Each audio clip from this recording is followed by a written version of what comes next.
तळ कोकणामध्ये मान्सून दाखल झाला की कोकणातील जे आहे ते धबधबे मात्र प्रवाहित होताना पाहायला मिळतोय. त्यातला एक धबधबा मी तुम्हाला दाखवतो.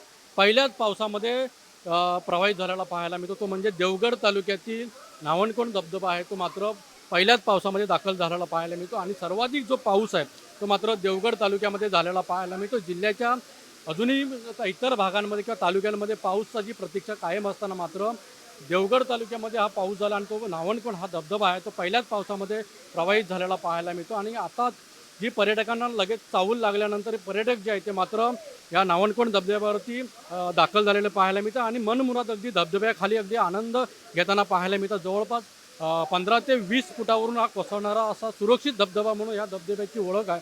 मात्र अनेक धबधबे जे आहेत ते मात्र त्यामध्ये जर पाहिलं तर सावराव धबधबा असेल, बाबा धबधबा आंबोली असेल आणि ते धबधबे अजूनही पावसाची प्रतीक्षा आहे आणि ते अजूनही धबधबे जे आहेत ते अजून प्रवाहित होणं गरजेचे आहे. मात्र अजूनही त्यामुळे अजूनही पावसाची प्रतीक्षा आहे. त्यामुळे धबधबे कधी प्रवाहित होतील ह्याकडे पर्यटकांचं लक्ष लागून राहिलेलं पाहायला मिळतं.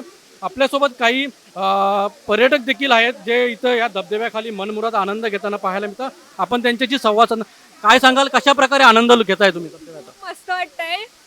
खूप सेफ आहे आणि फर्स्ट टाइम असा म्हणजे सेफ वॉटरफॉल आम्ही ते बघायला आलोय आणि खूप छान मजा करायला भेटते.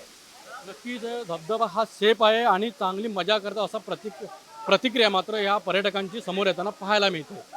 अनंत पातळे, TV9 मराठी, सिंधुदुर्ग.